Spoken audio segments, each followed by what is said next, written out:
আজকে আমি মুগ ডাল আর সুজি দুটো মিলিয়ে হালুয়া বানাবো। তো সবকার আগে আমি মুগ ডালটাকে শুকনো কড়াতে ভেজে ওটা ঠান্ডা করে মিক্সিতে গুঁড়িয়ে একটা ফাইন পাউডার বানাবো। তারপরে আমি কড়াতে মধ্যে একটুখানি ঘি নিয়ে নেবো, আর ওইটাতে কাজু কিশমিশ ভেজে তুলে নেবো। ওই ঘিটার মধ্যেই আমি আবার সুজি দিয়ে সুজিটাকে ভালো করে ভাজবো। তখন অর্ধেক ভাজা হয়ে যাবে, তারপর আমি যে গুঁড়িয়ে রেখেছিলাম ডালটাকে দিয়ে ওইটাকে ভাজবো। আবার দুটো মিলে ভালো করে ভাজা হয়ে যাবে। তারপর আমি দুধ ভালো করে গরম করে রেখেছিলাম, একটু গাঢ় হওয়া উচিত দুধটাকে। দুধটাকে দিয়ে তারপরে একটু যখন ফুটবে ওটার মধ্যে চিনি দিয়ে দেবো, আর দুটো এলাচ দিয়ে দেবো। আর যখন একটু গাঢ় গাঢ় হবে, কেন ঠান্ডা হয়ে গেলে তো এটা একদম জমে যাবে। তারপরে এবার আমি যে ভাজা কাজু আর কিশমিশটা করে রেখেছিলাম ওইটা দিয়ে গ্যাসের ফ্লেমটা এবার বন্ধ করে দেবো। তাহলে ব্লগটা এখানেই শেষ করছি।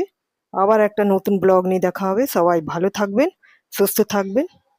জয় গুরু।